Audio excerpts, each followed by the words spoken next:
All right, we are recording. We have the one and only second time follow-up from our last webinar, Damian Mark Smyth.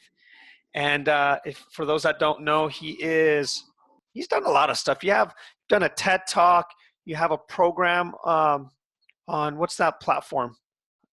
The platform that, oh, I can't hear you again. Okay, Teachable? Yes, on Teachable. This is his book, one of my original books that I read on the principles. He was also the inspiration for my principles, 3 principles, technique, and strategy book. So I want to do that. And welcome again. I'm excited to have you on a second time. Now, the last time we had a lot of people, I don't want to say surprisingly, because my community is our community is very 3 principles-esque. So, you brought us some stuff that was kind of opened up the space about how you see the world in conjunction with, obviously, the 3 principles. So I wanted to kind of expand on that. I did have a few more questions, if you're totally down to get right to it. Absolutely. All right. So can you give before we begin, someone may have not seen the last webinar, can you give us a little synopsis? I know you were talking about energy, and you had mentioned something, and you had given a metaphor with ice and the energy between different states of water, I should say. Could you kind of recap that? I really, really like that, and then kind of go from there.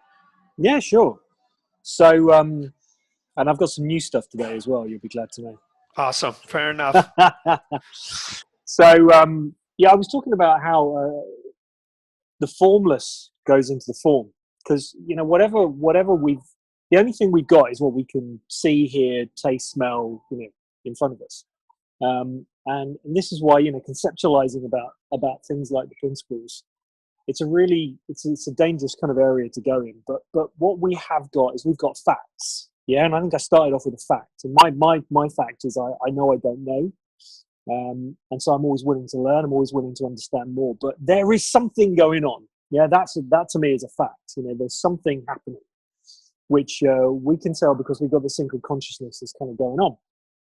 But it seems quite obvious. I mean, even science is kind of telling us that the form comes out of the formless. And it's very easy, I think, as principals, teachers, or principals, students who teach. To get lost in that, the formless turns into the form. From a scientific point of view, everything comes from nothing. Yeah. But the way I kind of described it, really good way to, a very good metaphor, which is not metaphorical, it's scientific, is in terms of energy vibration. So, energetic vibration, we are all energy. We are energy vibrating at different speeds, different levels. Matter is just energy that's slowed down to a vibration where it becomes form. And you can see this through water. Water in its natural state is liquid. When the energy vibration slows down enough, it becomes harder, it becomes solid, it becomes ice. And when it's speeded up, it becomes steam, it becomes formless. So, but there's still something there. And this is why I then reverted that back to, well, this is kind of why meditation and exercise works, because if you think of it, when we meditate, we're slowing the formless, the mind, down to the speed of the body. Yeah. When we're exercising, we're speeding up the body to the form of the spirit. So they're both good for us. Yeah, because we're getting in alignment. You've frozen. That's because you're just really, really still. You know what's funny, man? I'm listening. This is the same thing you said last webinar, and it just opened something up for me, man. To be honest with you, man. So I'm literally like meditating. My energy slowed down a little bit, dude. So that's why. So I'm so used to being in a place where the Wi-Fi is so bad that people are just kind of like frozen. And I've been off on one for 20 minutes, and I'm like, shit. No, man, I'm listening. So, all right, go for it. Keep going strong. I love what you're saying. So meditation is a way for that energy to slow down. To the body. So To the body. if you think of it, so our minds are the formless, and our bodies are the form. When we meditate, we're slowing our thinking down, our formlessness down to the form. Yeah, because when we're still, the body is still, the form is still, but the mind is going crazy. But so when we meditate, we're trying to bring the two in alignment. And when we exercise, we're taking the body up to the spirit, which is obviously, it's vibrating at a much higher energy because it's formless. So from a scientific point of view, these things are explainable. It's not that we have to go, oh, meditation's not good, or it's not about that. It's about, no, there's an explanation for it which makes absolute sense. And that's kind of, I think, where I come from, because the principles have really helped me. I mean, there's no doubt about it. Understanding the principles has helped me so much.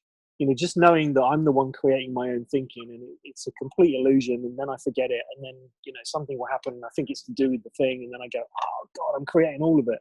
To actually realize that at times in my life when otherwise I would have had no idea, has been so beneficial to me.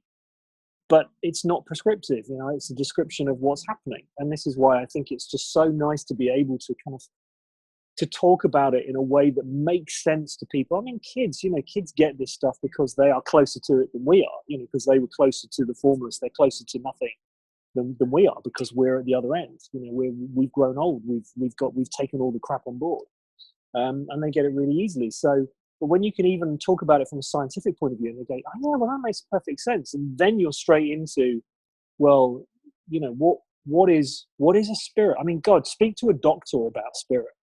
Speak to someone that's worked in hospitals about spirit. And these are people that have medical training, medical backgrounds, and you go, oh yeah, spirit. Yeah, we know about spirit. I've seen it leave bodies like many times. So they get it. They absolutely get it. But to be able to actually have a scientific explanation for it, I mean, I'm just curious. I'm curious about this stuff because I know nothing. And I know that there's some very, very clever people out there that are doing some really, really clever things and seeing stuff that we didn't see 100 years ago or 200 years ago or 200,000 years ago. And so to be able to, I guess, just be able to take that stuff on board as a sponge and then process it. And I mean, like last night, as an example, I watched a TV program in the BBC, on the BBC about this guy that goes into a bunker. It's about our body clocks. This guy goes into a bunker. He's a former Marine. He spends 10 days with basically the lights out for 5 of them, and then they put him into jet lag mode. And it's how fast his body clock goes out of sync. And they, again, scientific explanation for it. The guy that won the Nobel Peace Prize or one of the Nobel Prizes many years ago discovered the body clock of fruit flies. And basically it's the same for us. It's the way that DNA is replicated and does it on a 24-hour cycle. And there's something he said. He said, the body resets every 24 hours. And I just went, oh, that's what we're doing with our thinking. Go to sleep, reset. Because I remember I heard on the radio once this lady who had lost both her parents, who said, I wake up every morning and I feel fine, and then I remember I've lost them both. And it's like, we reset. And it comes back to, again, Jack's beautiful line, which is all we are is peace, love, and wisdom, and power to create the illusion we're not. And again, it's explainable then, because we are naturally born to reset everything. We just reset. And so from a three principles perspective, when I'm helping someone, I'm just trying to get them back to reset. I'm just trying to reset them. There's nothing wrong with you. You're okay. You're perfectly fine as you are. You're part of nature. You're not different from nature. You are nature. You're just nature manifested in this world of formless vibration that's slowed down. And you just got a bunch of thinking going on, which is the formless, and it's just in misalignment. There's a misalignment kicking in here. So how can we get that alignment back? You need to reset. It's why, going for a walk in nature is probably the best thing you can ever do for anyone. If it doesn't matter who you are, what's going on in your life, you go for a walk in nature, and it's explainable. It makes so much sense. The light resets us. We get reset by having the oxygen in the air and the light, and it just makes so much sense. And I don't know, I guess to me, I kind of felt that there was this kind of disconnect between the principles, as if because I talked last time about the outcast thing, about it trying to be different. It's part of the same system. What Sid saw was just something that he just saw it in so much technicolor, so much beautiful detail, And he was a bloody welder, for Christ's sake. And he just tried to explain it in the best way he could. And he did a pretty damn good job. And it's almost like what we're trying to do is overthink it. No, it's all explainable. It all makes sense. It's all part of the system. It's all part of nature that just makes sense. And all the other stuff that goes on is explainable. And so is this. There's no reason why, because all he did was basically put it into a system. Three principles are just like a metaphorical description of something that he saw in so much detail that could not be put into words. And so many other people have seen it.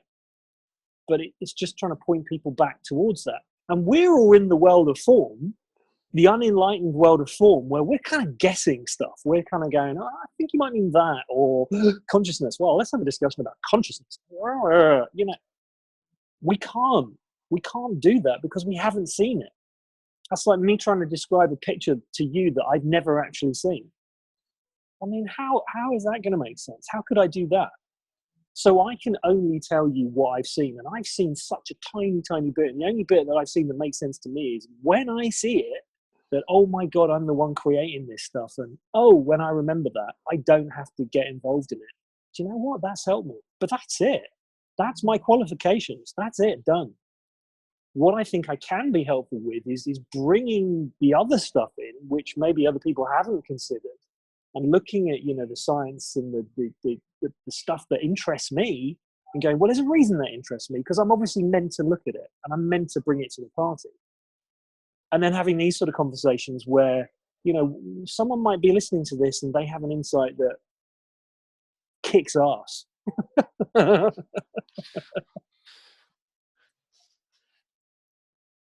So listen, let me ask you a question. I know there's people in this community, especially the principals, that are saying, wait a minute, you're taking the principles now because the principles are very pure. If you're going to be a principle person, you wrote a book on the principles. Now you're taking it and turning it into something else. It's formless. We shouldn't look in that direction. What would you say to somebody that may say that to you? I'm not taking anything and I'm not turning anything into anything. I'm starting discussions. I'm inviting discussions about it. That's all. That's all. I think we got to be curious about this stuff. I think if we start to get pure, what's pure? What the hell's pure? We start to get pure about it, then we're starting to edge into dogma, and we might miss something that's really, really vital to our own growth. Yeah, I agree. I think the end of inquiry could be very dangerous. I think I think what I like with what you're saying is, number one, you don't know anything. And number two, let's look and see what we find. I think that's your two basic premises. And so there's no for or against anything, because when you're looking, there's nothing to be for or against of. There's nothing to be for or against, basically. That's it. So I totally get what you're saying. You did say you said you had new material. I'm curious what that means, if there is new material. But what would be fun to talk about? Because I know you're typically with people that are in the principles, it's very easy to talk about what's form, what's formless, blah blah blah. But with you have a different perspective, and I know you said you want some new stuff to talk about. What is there something that you'd love to talk about? Well, breakfast, haircuts, and carrots, obviously. Oh yeah, that's right. So let's get to that. Does anyone have any questions about that?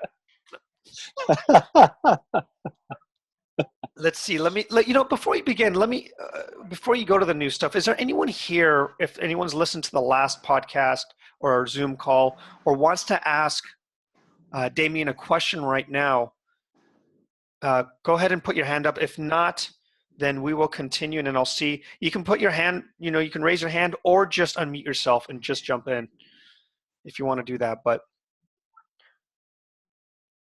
in the meantime, Damian, tell us what else you're seeing. I know you're doing an event with Fiona. You're getting into this energy work stuff. I don't know if that's the direction you want to get into this conversation, or if there's something else that you wanted to bring up.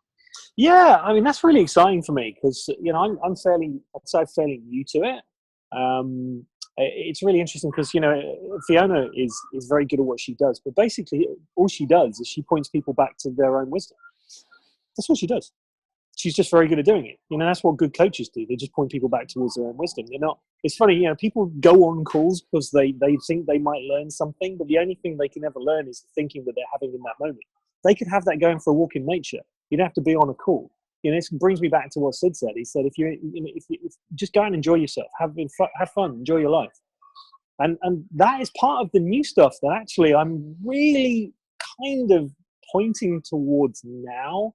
I had this interest in comedy last year because of the direction it takes you. Comedy is all about setting something up in a way and taking you in a different direction.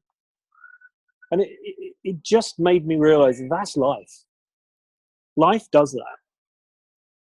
There's no way on this earth anyone has ever planned anything that's ever gone to plan. It doesn't happen. Yeah.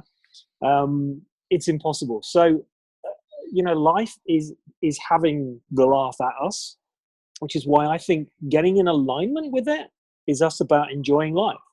And that's a real insight that I've had recently. And it doesn't necessarily mean that, you have to laugh and be positive and all that sort of stuff. For me, what that's about, again, through a line of inquiry is because I'm not funny. I mean, people laugh at me and I have been funny, but I'm not in the sense of a comedian who's very talented at delivery. I've got up on stage and I've delivered stuff and I've been really bad at it. So I thought, well, let's explore that. Let's see what that's about. And, there's a lot to it. Some people are actually very naturally gifted at that. But even then, you look behind the scenes and it's not natural gift. It's the fact they used it as a strategy when they were younger to deal with bullying, etc. So it's learned. It's something that's learned. If they put the hours in to become that good at what they do.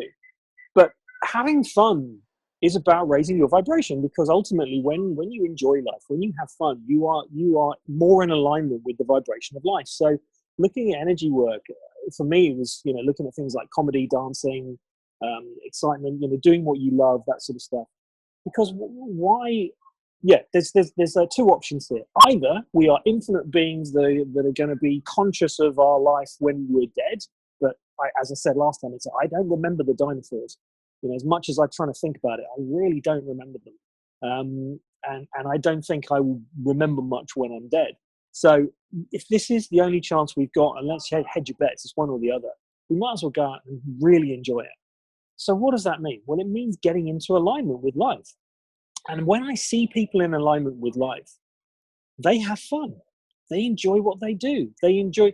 And something that the Wayne Dyer said to me, not to me personally, but in one of his tapes after he's gone, was making people feel good.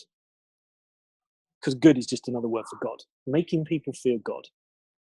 Making people feel God. And I thought, oh, that's why comedy gets to us. That's why people would feel comedy. That's why people feel the dance. That's why people feel love. That's why, because we are in alignment with God. We're in alignment with good.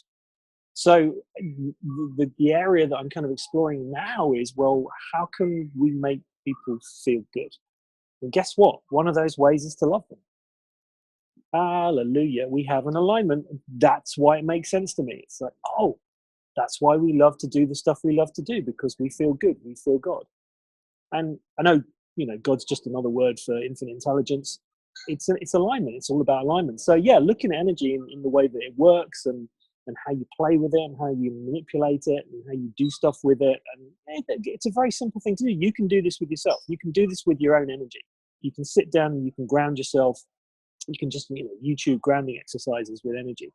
And you can just get a real feeling of the sense of being on this planet, being kind of one with nature. And it feels good. Guess what? It feels good. It's a simple thing to do, and it's really easy to do, and anyone can do it. So, and then, Fiona's a bit of an expert at this, so I'm taking her lead on it, and there's some other people I'm working with as well who are doing something similar. I'm fascinated by it. I'm just thinking, this is great. What a great way to, if I've got another 30 years left on this planet, how great would it be to just make people laugh, to show people that they can feel good, that they can have alignment. I always say it's not about being okay. It's being okay with not being okay. So I woke up this morning, I didn't feel great, but I felt good not being okay.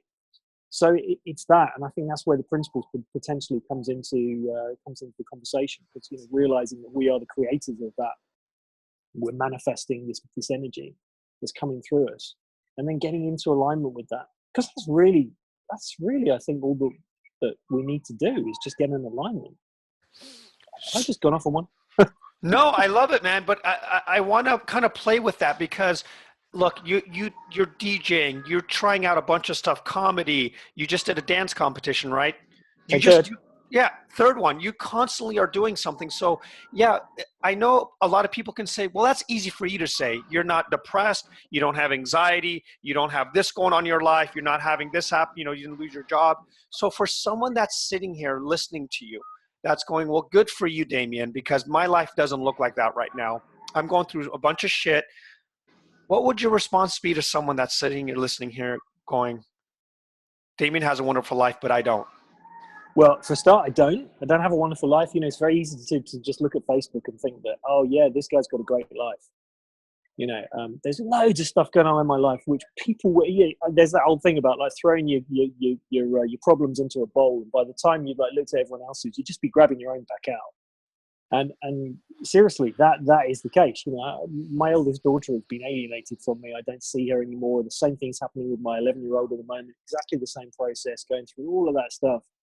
And if I took my own thinking seriously about those things, it would not be good. It would not be good. So, and there's other stuff. There's people that there's a list of stuff which if I kind of like started saying it, people would be going, "Oh, actually, yeah, you can keep your problems."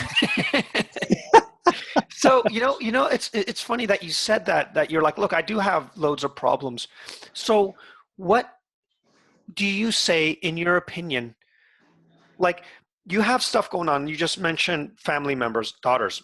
How do you differentiate when not to listen to those thoughts and I need to take some action because there's some serious things happening? If I can lose my daughter if I don't do X, Y, and Z, or however you do it. So how do you differentiate from what's actually not useful to listen to and what thoughts to follow, if anything? So that is a really good question. And I'll tell you something that happened very recently where I'm going to turn it down, but to turn it up. I'm barely listening now.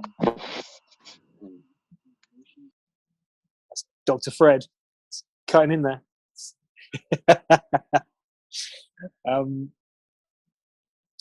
I was out with Donna on a Friday evening with some friends of hers, and we got Chinese, and we were spending the evening together, and I had a phone call from my 11-year-old, and it was very clear that she was being listened to by X and kind of coached on the call, and it would have been very easy for me to get upset in that moment, and I realized that it wasn't going to do me any favors by engaging with my thinking in that moment. Now, the question that you asked me is a good one, because how was I so? It was almost clinical. What I would say is that I've had times when my thinking has been clinically, I know what to do, and I've had times when my thinking has been an absolute rat's ass. So I would say that it's less about my understanding in that moment, more about where I happen to be, my physiology, how much sleep perhaps I had, I don't know, the biorhythms of the universe, who knows? Again, this is kind of opening it up to, I don't know this stuff.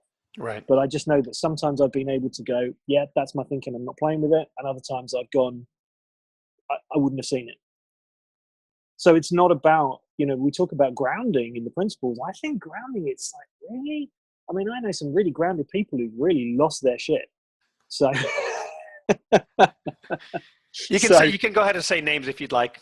No, I'm just kidding. No names. So how does that work? Because it's not about as once you get to a certain level, it's like we are all going to be at times when we have a shitstorm of thought that we don't understand this thought, and sometimes we can be in a shitstorm of thought and we just see it. We go, oh my god, I'm being fooled again.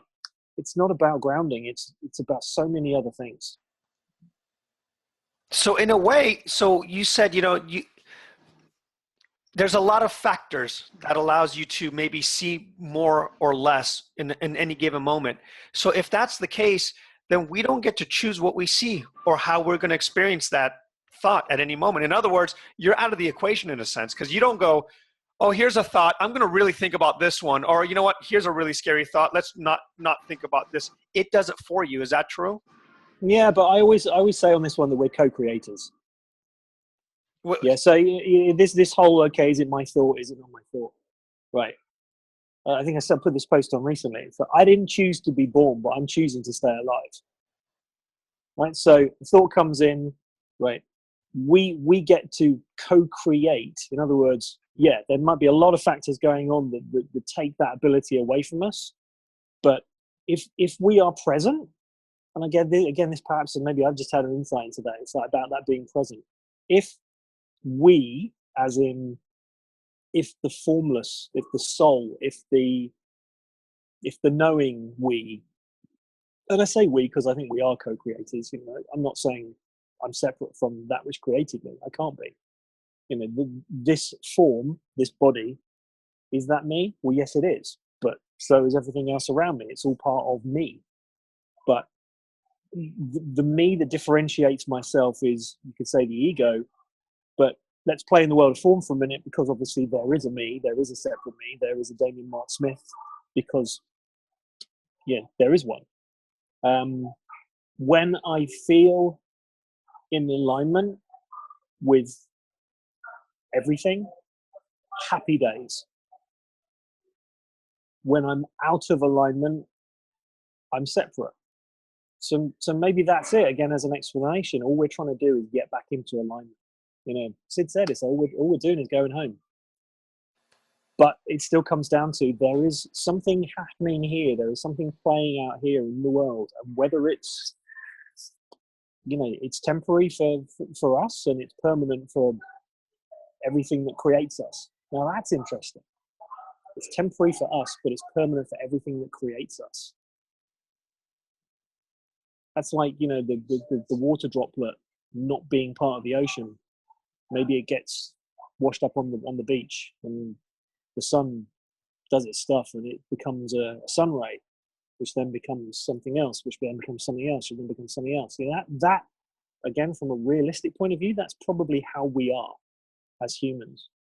So we are part of that which created us, and we will always be part of that which created us, but we will not always be Damian Mark Smyth and Amir Karkuti. We won't always be us.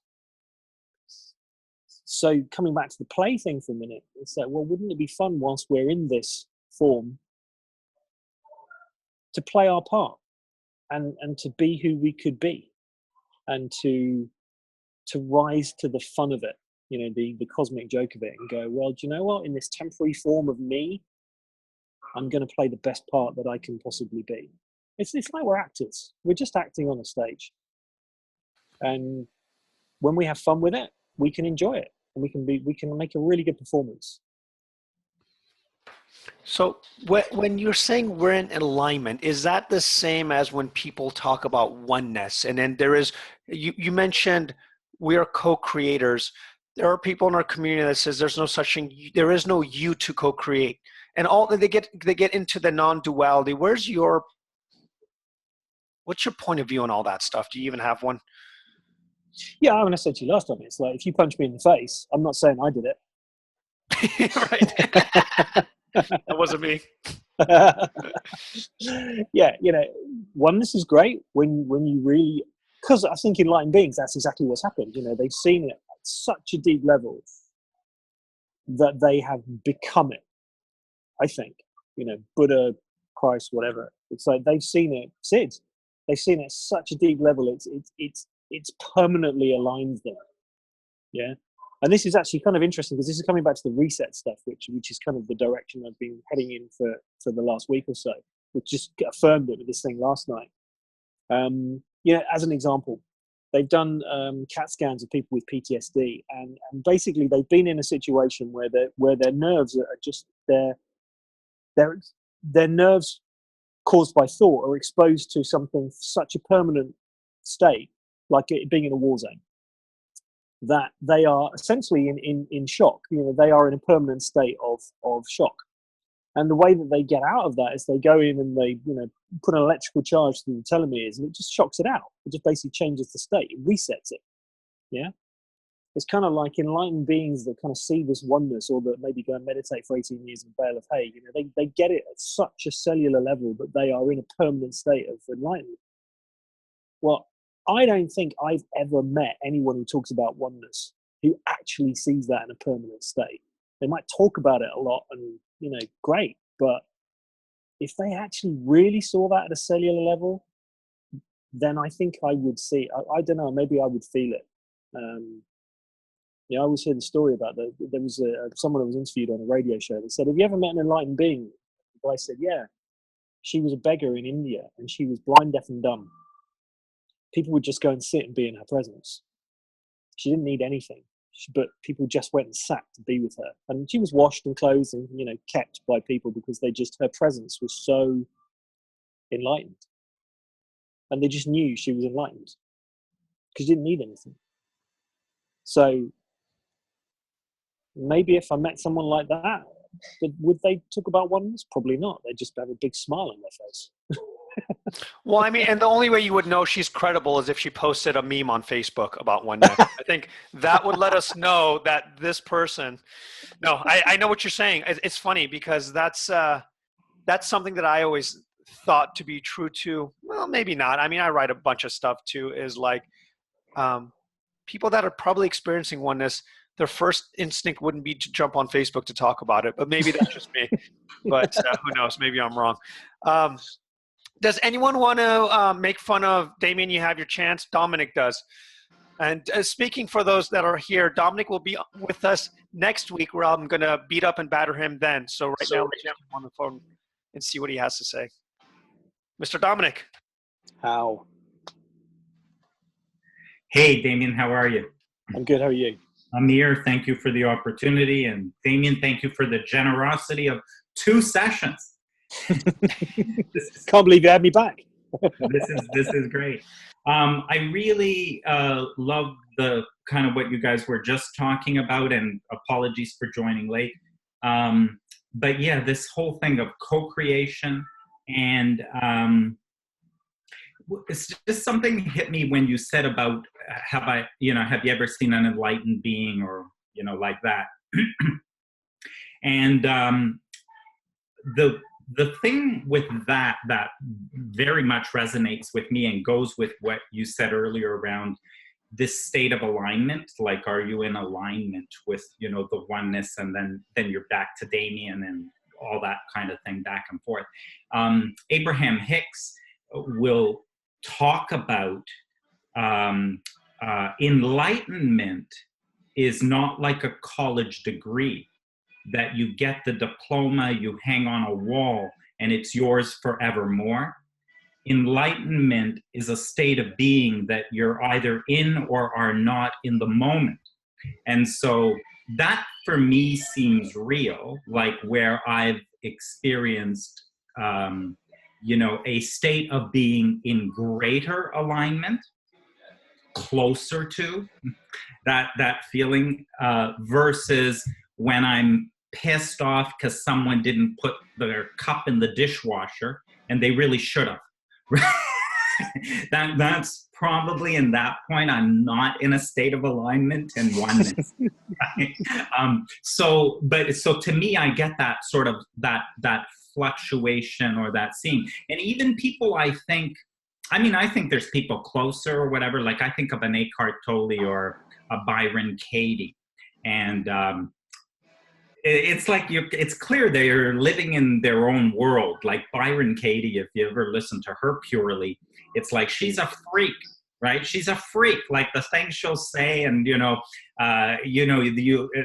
she tells the stories of someone looking at her ring, and her wedding ring, and saying how beautiful it is, and she says, "Well, here, have it." Right? It's sort of like, who does that, right? But you can tell she sees a different world. Now, is she always in that?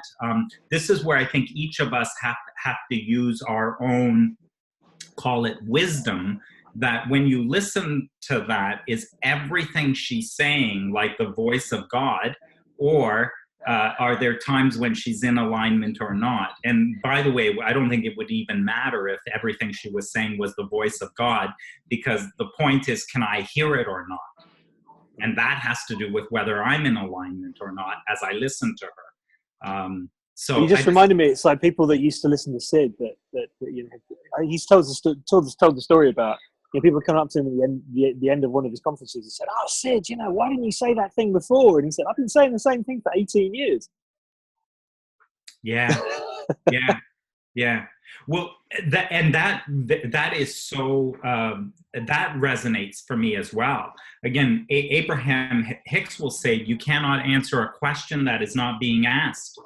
And, you know, Abraham, which is channeled, will say that they are, you know, we are pure source energy. We are infinite intelligence. We know so much, you would be so amazed, but we cannot answer a question that's not being asked. So we can talk and talk and talk, but you can't hear it anyway, because if you're not asking the question, none of this would make any sense to you. Right? Mm-hmm. So it's kind of like, where are you in terms of your point of tuned in, or in alignment, or in an allowing and listening piece? So actually, something you said there, which really sparked something. I think it would be a really good question for people to ask themselves, is not, why am I pissed off today? But where am I misaligned? Because being in a state of misalignment is the thing it's the feedback system. You know, Jack would often talk about, you know, your thinking is giving you an indication of the state of your mind, your state of mind. So, you know, when this is why I think just the best prescription for anyone is to go for a walk in nature. Doesn't matter who you are, what the problem is. It's like, go for a walk in nature. It just seems to work every bloody time. Because it's a reset. It just resets. Or by the sea, or just somewhere, just outside somewhere. But just hanging around in an office, looking at Facebook, is probably, we're not built for that. There's a misalignment in evolutionary terms of Facebook and Snapchat and WhatsApp. You know, I will add to that, Damian. I know that's a prescription, walking in nature. Like, oh, come on, I can be in my head in nature. But I'll tell you something that most people dismiss. I remember I went on, I was in a bad mood, and I decided to take that prescription and walk in nature. And I looked up in the sky and I realized something. That half of my lungs, my breathing apparatus, was the trees. And it did something for me. Like, I had this instant connection that without those trees, I would be dead. But because of me breathing out carbon monoxide, they're also living.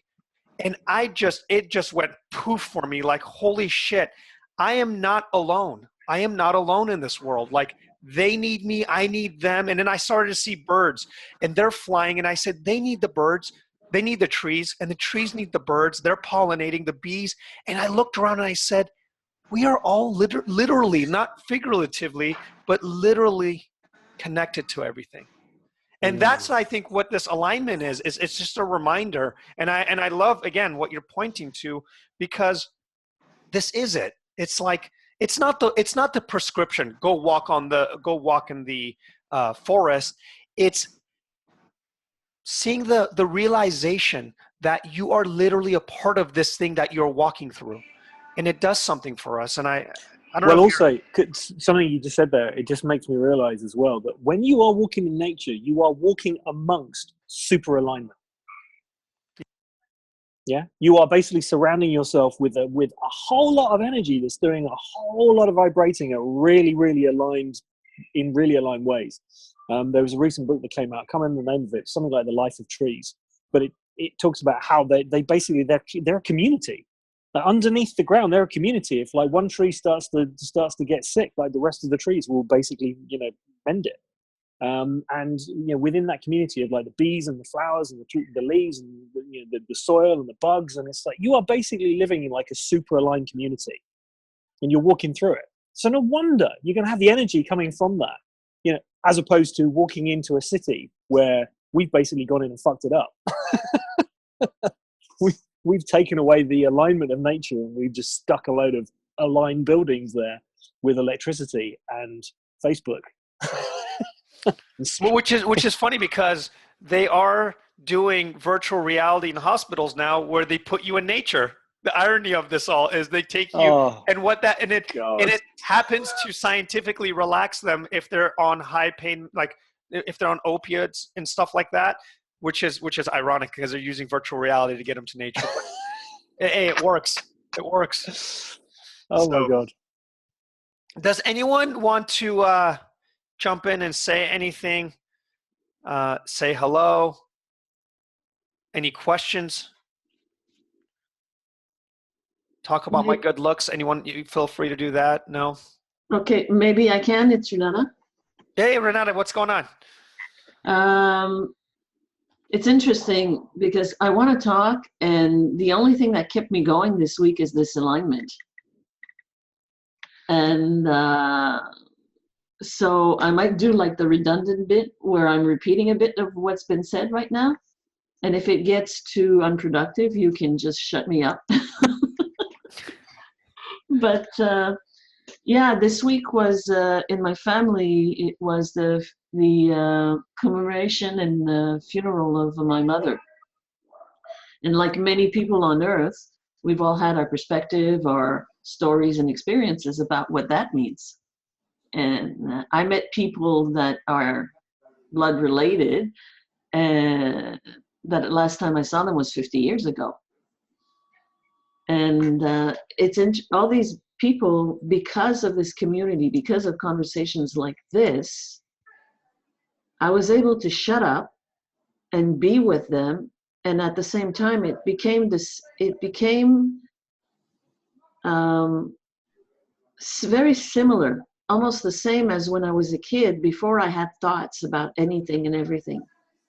I would just be in a room and it was like you feel everybody and you know everybody without knowing a thing.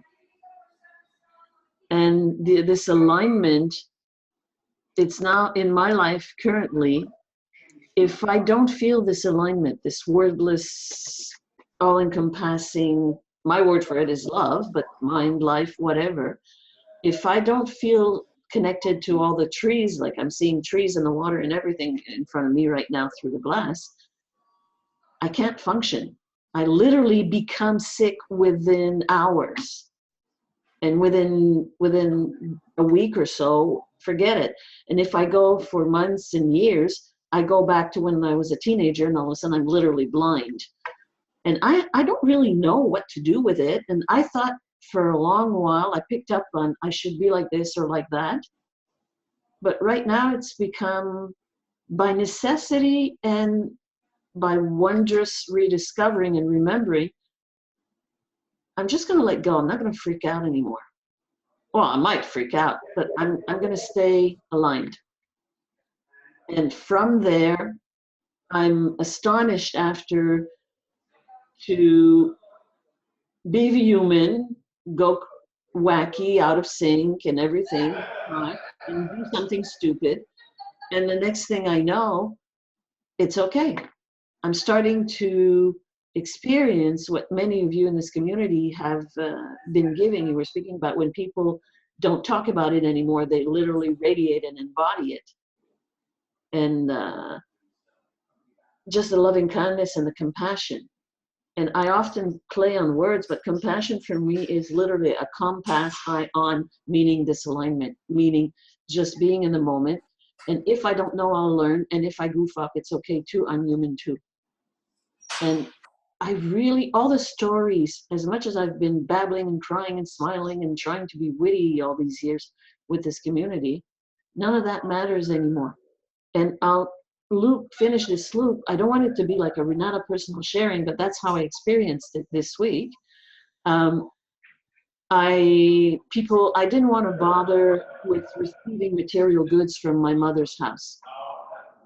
I only wanted a little keychain, which was for me a reminder of every time I visited, and she would give me a double of the keys, and there would be this beautiful human repartee and everything.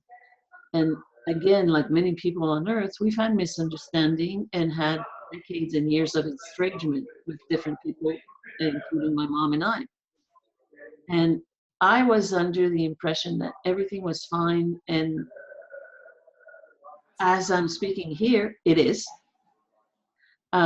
Because for me, when people die that I've had, quote unquote, a complicated or challenging history with, I'm free of fear that it's going to pop up again in the form of them screaming at me or being angry or something like that. And I can just connect with the spirit, which is in the alignment. What I'm learning recently is how to choose it consciously on a daily basis. And there's not a method, it's not a prescription, do this, do that, but going in nature, walking does help. And I'm going to take it from there. Parts of what I found in my mother's belonging, my brother showed up yesterday after she had her ashes were buried, and he showed up the day before. We were all in the same place, but he showed up at my place and he said, I decided I've got stuff for you after all. And what he really was doing, I understood finally. If I was looking just at the material, he was giving me all the junk left over nobody wanted. and there would have been in the past, and I heard people in every human family go, well, blah, blah, blah, make a whole soap opera out of it. But I saw my brother through what he was experiencing and everybody else. And for a moment, I was, because I had the privilege of being aligned, not having to do anything, and all this compassion I've been learning and I've been imprinting from all of you and remembering, what he really was doing was, I know you couldn't come and help me, sisters, so thank you for helping me finish this off because I'm tired and I can't do anymore. And in what they gave me, there was a box with letters written, handwritten by my mom. And I was under, for a moment, I made up this story. Oh, that must be part of the preparation for dying that she did, and she's going to leave me words of wisdom. She left me her desire to be understood in the form of anger, blame, about how much I'd hurt her in my life. And this is not a sob story. We all have the way we have those thoughts, and then we have feelings, and we make up a story about it. And if we don't understand what we're sharing right now at all levels, the all-encompassing love, the understanding, however you want to articulate it, it becomes, you become like a ping pong ball with the thoughts and the feelings. And I read this, and for the first few minutes, I kind of went, what? She's blaming the 15-year-old girl I was, trying to free her from the fucking kids, and going to live with my dad so she could be free.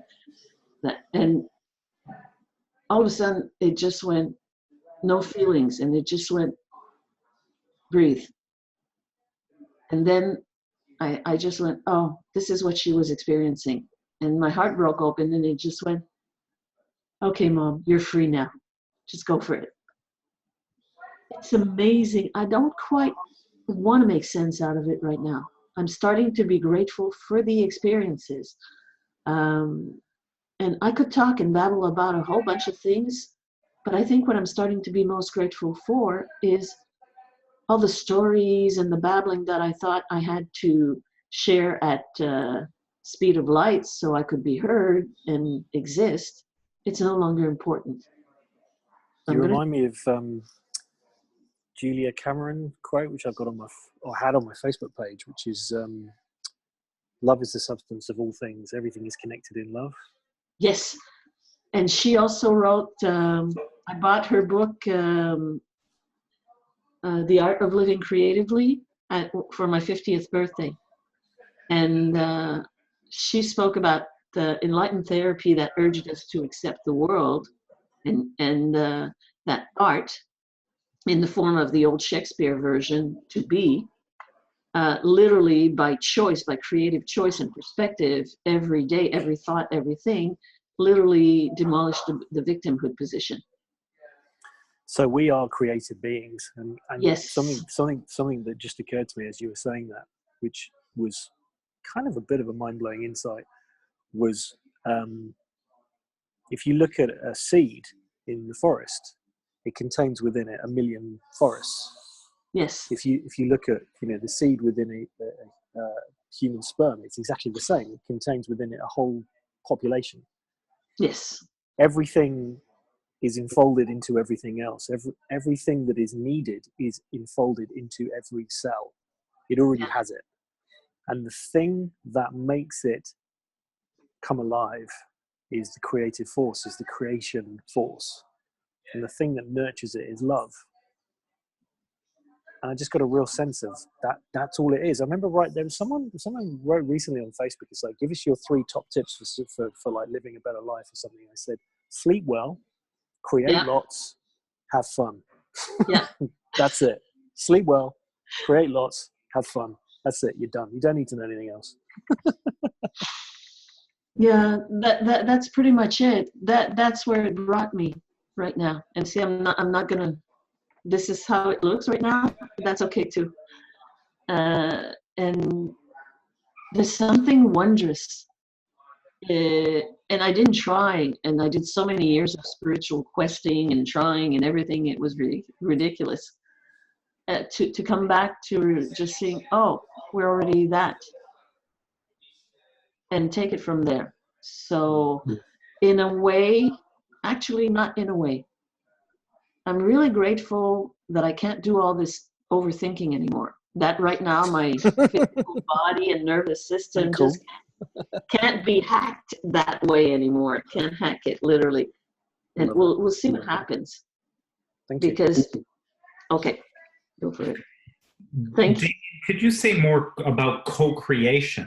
Because you were just talking about those tips and creation, and you had said co-creation. So could you just maybe say more about co-creation? I just think it kind of makes sense, doesn't it? It's like if we're part of that which created us, we are part of the creator. We are part of the creator. Yeah. So, and again, it's kind of part of the cosmic joke, really, isn't it? Because we don't choose the thought that comes into our heads, but we can choose whether to play with them or not. Well, that to me is a co-creation. It's like I said, it's that I didn't choose to be born, but I'm choosing to live. Yeah, co-creation. It's not all someone else's fault, and it's not all ours. It's a co-responsibility. That's just the way I see it. It just seems to make sense to me. So man, this hour went by fast. You briefly touched on the 3 things that you believe you need: sleep, fun, and create. Sleep. Starts with sleep, boy. right? Can we finish up? You mentioned sleep several times on this. Before we close it up, I want to hear why is that such an important thing for you? Well, it's an important thing for anyone who doesn't get it. Who doesn't get it? I mean, just look at parents that have got new kids and ask them about sleep. Sleep is so important. We spend a third of our life in sleep, and it's our reset. It's our body's reset. It's our mind's reset. Right? Sleep is so important. You get good sleep. Guess what? You wake up. You feel refreshed. It's a reset. Our body works on a 24-hour reset, and our mind works on a 24-hour reset. And my girlfriend works in St Andrews Mental Health, and there's a lot of people that have a lot of issues because they don't get the sleep. And you put someone through a non-sleep process, and you see how crazy they get, and they will get crazy very quickly. Yeah, you start not sleeping properly, and your mind will start kicking your own butt. So sleep is number 1. Sleep absolutely is number 1. Everything starts from a good night's sleep. And the second one is create, because we're here. We're part of the creation process. We are here to create whatever it is, whether it's new lives, whether it's fun, whether it's excitement, whether it's enjoyment for others, whether we give love. We're using the power of love to give to people.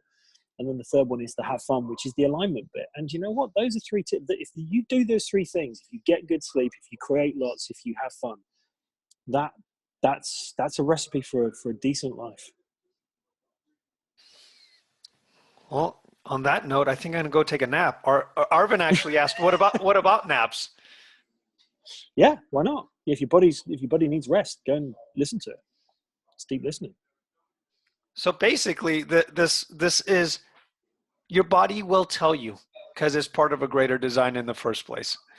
And most of the time, it's telling you you need a rest, you need to sleep, or go on a walk in nature. Do what aligns you. And typically, your body will tell you, or it will tell you what's aligning you. Is that true? Is there any truth to that, or no? In other words, how someone comes in and says, we have a couple more minutes. Okay, walking aligns me. What's aligning me? How do I know then when I'm aligned? Well, this is where you've got to do the deep listening for yourself. Ask yourself that question. That's a really good place to start. It's like, where am I aligned? Ask yourself and then listen. Just take a back seat and listen, see what comes up. Go and do some meditation and see what comes up. Go and take a walk in nature and see what comes up. Go and do some exercise and see what comes up. Where am I aligned? Where do I feel aligned? Is it when I'm giving to others? Is it when I'm with my family? Is it when I'm creating? Is it when I'm writing? Is it when I'm singing? Is it when I'm walking? Is it when I'm doing whatever? Ask yourself. Yeah. I love that. Yeah, absolutely. That is instead of, so what I'm hearing is, instead of going, how do I know when I'm aligned? It's, don't look at it that way. That is the question. That shouldn't be something that needs to be answered by you. That's the answer that should be explored by everybody. Yeah. I love that. Folks, we are done. This was crazy. Fast again. Last webinar was really fast as well. Damian, I can't thank you enough. This was a wonderful way to end the week. And, if anyone here wants to shoot me an email, wait until a couple hours. I will be sleeping. So don't try emailing me. But with that being said, Damian, I know you are doing something with Fiona. Can you kind of just give us a little bit of where we can find that? I know you're doing something in Cape Verde, I think. Cape Verde, yeah, in January. Yeah, January the 14th to the 17th, we're going to be doing a 3 Principles and Energy retreat. And we're actually both going to be at Viva in a couple of weeks' time. Fiona's going to come and join me there. So I'm going to be mixing it up and having some fun. So if you're going to be coming to Viva, that'd be great. We'd love to meet you there. But yeah, Cape Verde is an annual retreat. We're going to be doing our annual thing with Cape Verde. It's just an amazing place. There is an energy about it. I don't know if you know anything about Cape Verde, but it's the last stop before the slave ships used to go to before they went to America, and vice versa, coming back in on the way to Africa. And it's an incredible energy there. When we got there, it was like, whoa, this place is like, I mean, it's sparse, but really colorful. There's more cultures in Cape Verde than anywhere else in the world. They're mixed cultures, and their kind of tagline for the island is no stress. They're so laid back, and they're just so beautiful. They're just such wonderful people. So we went there. We did the first retreat with Jack, and we just went, we're coming back. We're going to do this every year. And Fiona's doing this one. I want to get you out there, mate. Yeah, you'll see me out there. I'll do the next one with you, man, for sure. Cool. So, there you go. You heard it here first. Yeah, exactly. And so, you know what? I'm going to put this recording up. Will you put whatever on Cape Verde on the comments section for anyone that wants to join you? Awesome. You guys, thank you again for all you guys. Renata, thank you so much again for your insights. Dominic and everyone else. Dominic, I'll see you next week. He'll be here with us as well. And everyone else, have a wonderful weekend. And thank you so much for joining. Have a great weekend, guys. Love you, man. Take care, you guys. Love you, buddy. Take care. Bye. Bye.